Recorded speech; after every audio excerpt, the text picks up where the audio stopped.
Welcome back, viewers. You are with me, Dr. Surbhi Unyal, and I teach philosophy at the School of Liberal Arts, Bennett University. We are doing a lecture series on Indian knowledge system from a philosophical perspective, and in today's lecture, we are discussing the doctrine of Niṣkāmakarma. So, we were discussing that what is the theory of karma and how the Niṣkāmakarma has been emphasized in the Bhagavad Gita. Now we will take up different chapters and different verses from Bhagavad Gita to explain this doctrine of Niṣkāmakarma. So let us start from the beginning, when Arjun is facing a dilemmatic situation. So the Bhagavad Gita, situated within the Mahabharata, opens with a psychological and moral crisis faced by Arjun, who is one of the 5 Pandav brothers. As a great warrior, and as a great war of Kurukshetra is about to begin, Arjun, being one of the most skilled warrior and the key commander of the righteous side, is overcome by an intense inner conflict. Faced with the prospect of killing his own kin, revered elders and beloved teachers, he is suddenly struck by compassion, sorrow and doubt. This moment of breakdown marks the beginning of spiritual dialogue that forms the core of Gita's teaching. So when Arjun sees his relatives, his friends, his elders, his teachers fighting against him, he is struck by compassion, by sorrow and by doubt that how can he kill his own relatives, friends and teachers. So this moment shows a breakdown mark, which is the beginning of a spiritual dialogue that will then take place between Krishna and Arjun. So Arjun's conflict is not merely emotional. In fact, it is deeply ethical and philosophical.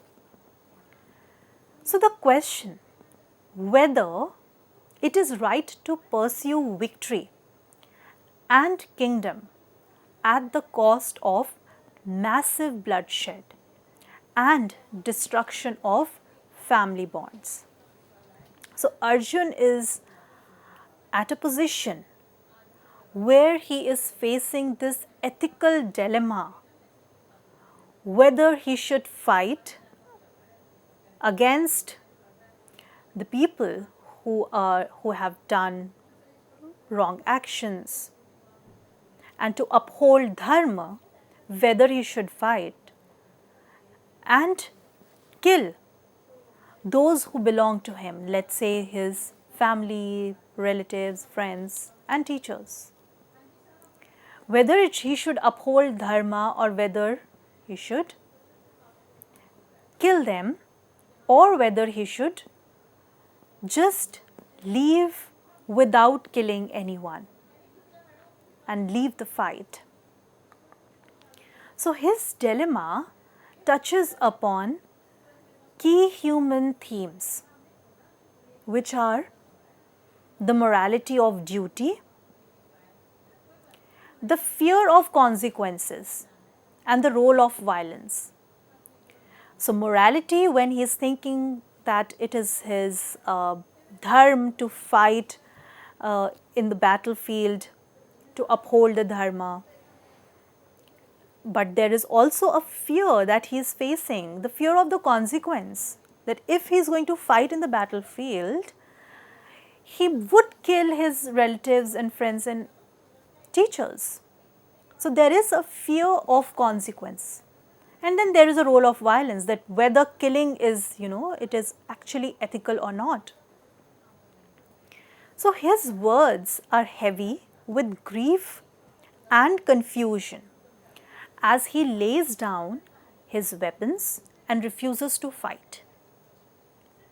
This moment, it reflects a universal human condition of dilemma that arises when we must choose between two deeply held values. So, often in our life, each one of us, it being a universal human condition, we faces such kind of dilemmas wherein we have to choose one, and both the options are equally ethical, but having our human conditions or limitations, we have to choose one. And Arjun is also facing that kind of dilemmatic situation where he has to choose one path. So in chapter 1, verses 28 to 30, Arjun says that when I see my own people arrayed and eager to fight, O Krishna, my limbs quail, my mouth goes dry, my body shakes and my hair stands on the end. The Gandiva slips my hands and my skin too is burning all over. I am unable to stand steady. My mind is reeling. So in these verses, Arjun says and shows specifically these paragraphs, and what Arjun says, it shows the mental and the physical state in which Arjun is left paralyzed by the sight that he has to fight against his own people. And therefore his body he is stuck, he is paralyzed. Both his mind and his body they are unable to function because of the sight that he has to fight against his own relatives. In verses 38 and 39, Arjun says that even if these whose minds are overpowered by greed see no wrong in destruction of the family and no crime in treachery to friends, why should we not have the wisdom to turn away from this sin?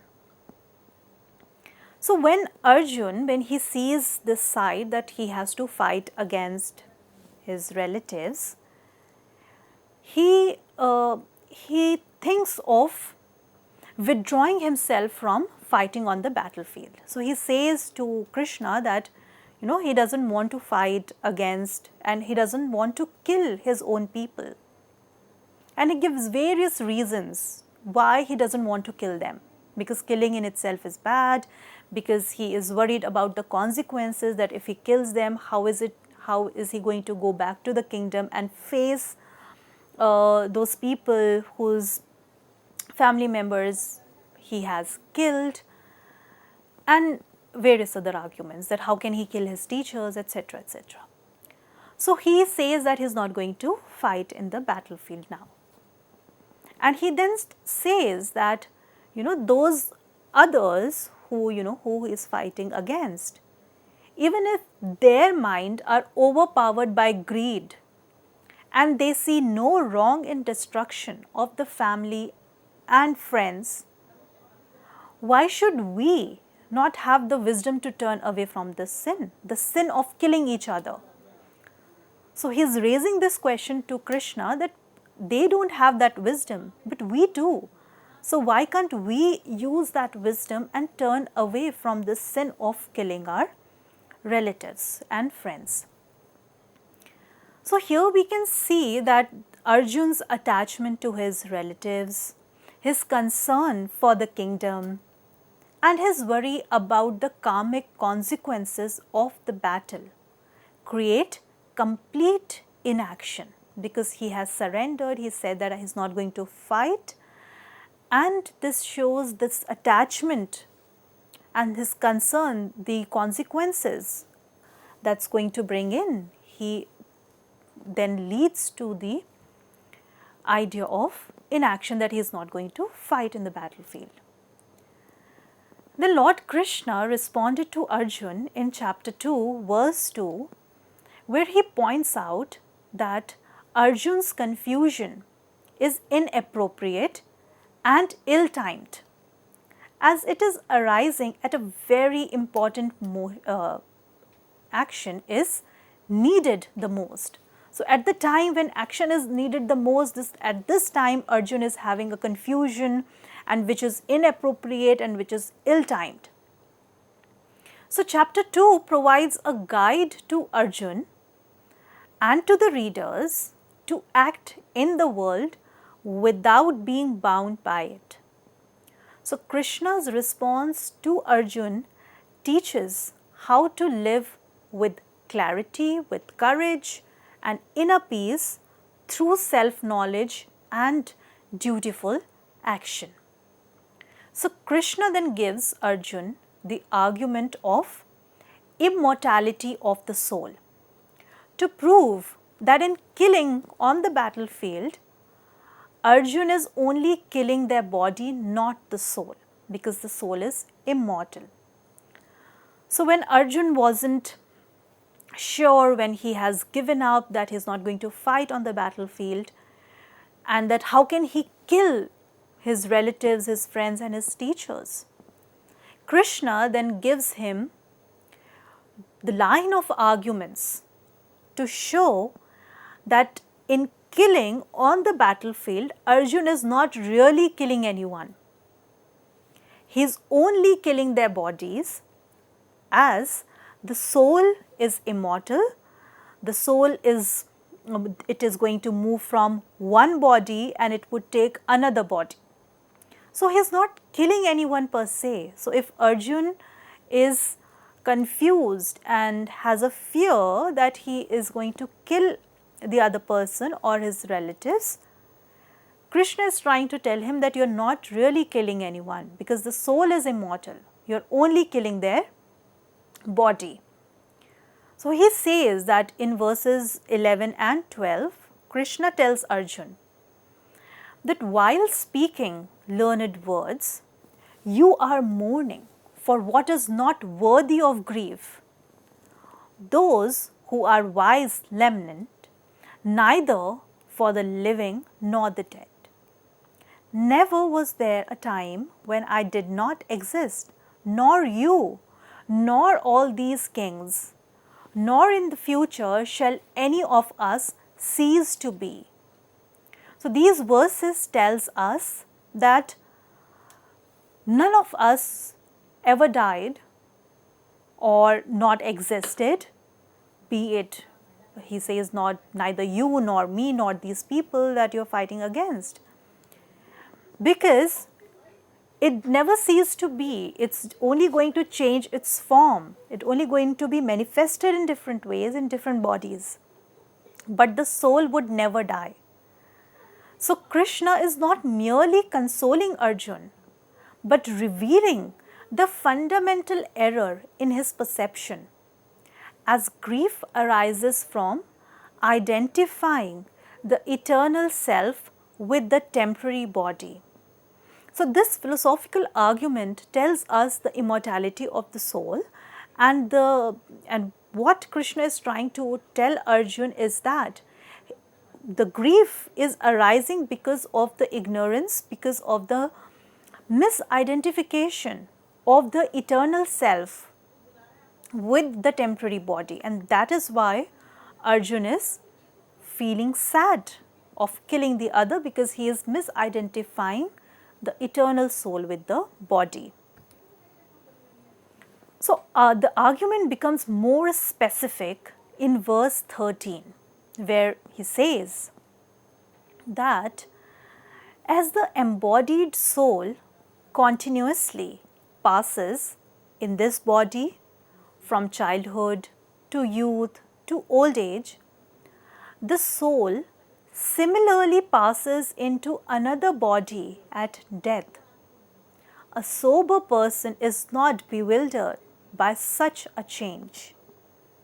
So, it is just a change of form, it is just moving from one body to the other, but the soul remains to be, it is eternal, it is immortal. And he also gives another argument wherein he says that just like how we change our old clothes which are worn out, which are torn, and we change them with newer clothes. Similarly, the soul moves from the earlier body to a new body, but the soul remains to be, it does not die. So here Krishna uses the analogy of life stages to show that just as we don't grieve when a child's body becomes a youth's body, we shouldn't grieve when the soul transitions from one physical form to the another. So Krishna's immortality argument serves as the metaphysical foundation for the entire Gita's teaching on actions. By establishing that soul is eternal, Krishna removes the fundamental fear that prevents righteous action. This emphasizes the ability to act decisively for dharmic purposes without being paralyzed by attachment to the temporary forms, and that's when that's why he used this argument of immortality of the soul. Then in Krishna, in verse 31, reminds Arjun of his swadharma and says that considering your specific duty as a warrior, you should not waver, for there is nothing more auspicious for a warrior than a righteous war. So after giving the immortality of the soul argument, when the Arjun is still not yet convinced that he needs to fight on the battlefield, Krishna then reminds Arjun of his swadharma, that being a Kshatriya, the dharma that Arjun needs to follow, or the specific duty that Arjun needs to follow as a warrior, as a Kshatriya, is to fight on the battlefield. And there is nothing more auspicious for a warrior to fight on the battlefield for the righteous war. So here now he shifts his argument from immortality of the soul to remind Arjun that this is what you are supposed to do, because being a Kshatriya, your swadharma is to fight for the righteous purpose, or I won't say righteous purpose, but for the righteous war.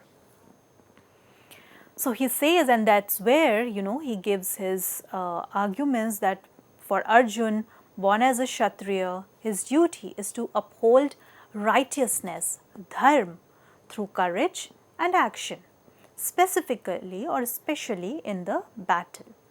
So as the Varna system states different duties for different Varnas, herein Krishna is trying to remind Arjun that being a Kshatriya, your primary duty is to uphold righteousness, dharma, through courage and action, and to fight in the battlefield. That's what he is supposed to do.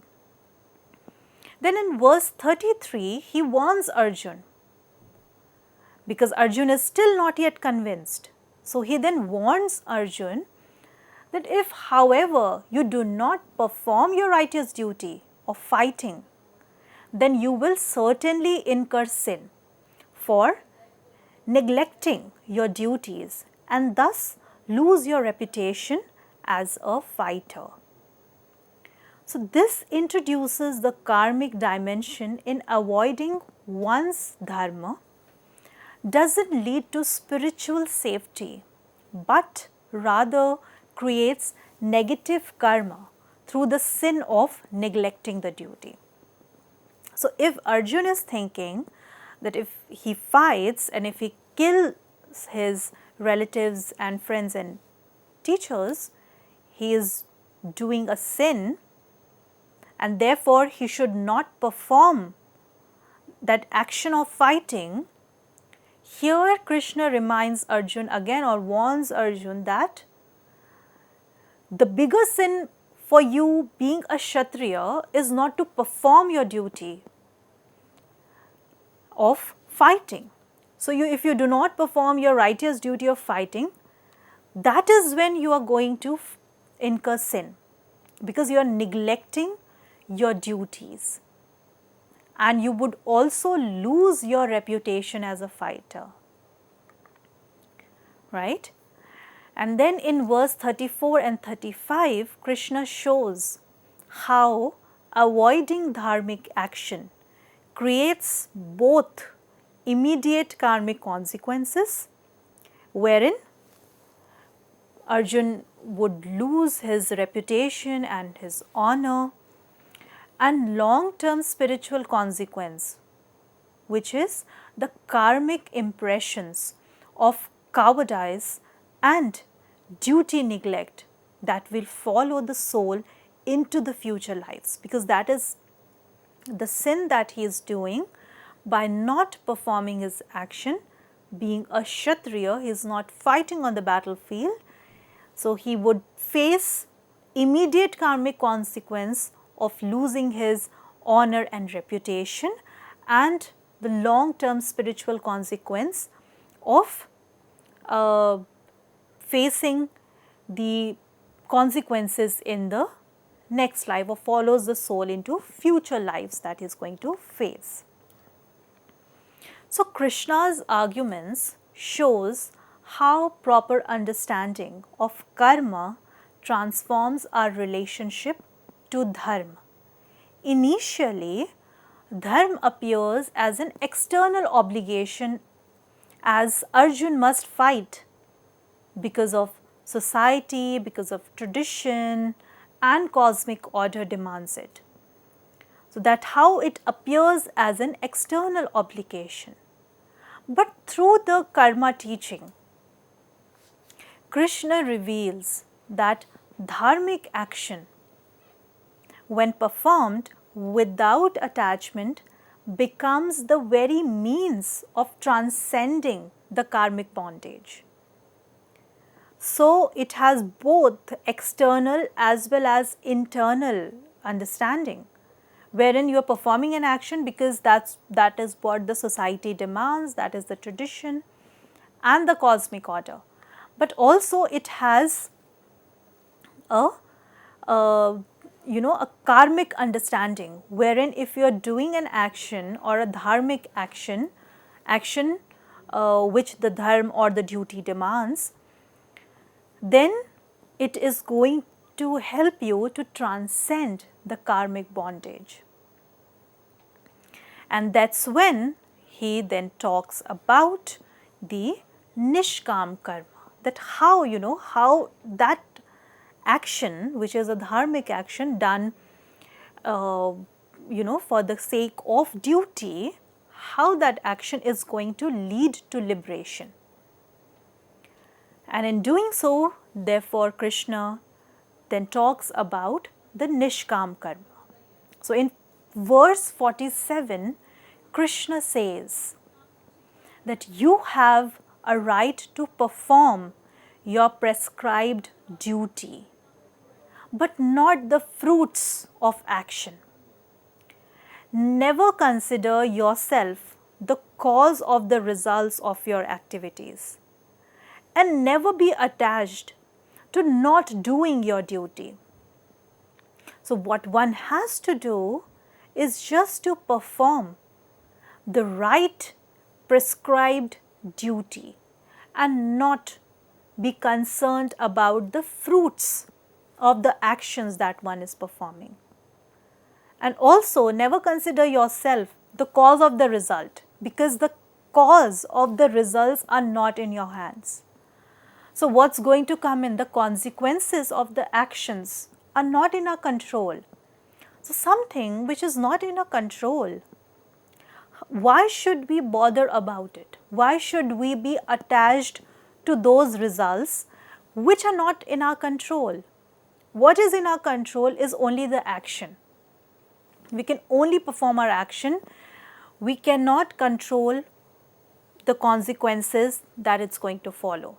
And since it's not in our control, one should not consider themselves as the cause of the results, because we have no control over it. And therefore, never be attached to not doing your duty. So, it only means that perform your duty, but don't be concerned about the consequences that it's going to bring in, because we do not have control over the consequence. Then in verse 48 he says, perform your action, O Dhananjay, which is Arjun, being established in yoga, abandoning attachment and remaining balanced in success and failure. So therein he is trying to tell Arjun that you perform your action that is being established in yoga, which is going to bring in balance, and this balance will help you in abandoning the attachment to the results or the consequences that those actions bring in. So yoga here is not just a practice leading to equanimity, but equanimity itself in the midst of action. Krishna shows that maintaining inner balance while performing duties is both the means and the goal of spiritual practice. This directly counters the notion that spiritual advancement requires withdrawal from the worldly responsibilities. And therefore, in verse 49, Krishna contrasts two approaches to action, which is inferior action driven by desires for fruit versus superior action guided by discriminative intelligence. So these are two types of actions that he is trying to contrast and tell that actions driven for the desire of fruits versus the superior, and these superior actions are done without the desire for fruits, and it is done through intelligence. So he characterizes those who act primarily for the results as miser, suggesting that attachment to outcome actually impoverishes the soul. This verse establishes that Niṣkāmakarma is not just an alternative approach, but a qualitatively superior way of living. So he suggests that the highest spiritual practice is not the abandonment of work, but mastery of how to work. And he tries to tell through the Niṣkāmakarma in those verses that one can act in the world while remaining free from the karmic bondage. So Niṣkāmakarma represents more than just an ancient philosophical concept, as it offers a practical roadmap for finding peace, purpose, and effectiveness in our modern world. As we have explored, this principle doesn't ask us to become passive or indifferent, but rather to transform our relationship with the action. By learning to act with complete dedication while remaining detached from the outcome, we can experience the joy of engagement without suffering of attachment. So with this, we come to an end of our lecture on Niṣkāmakarma. I thank all the viewers for staying with us. Thank you.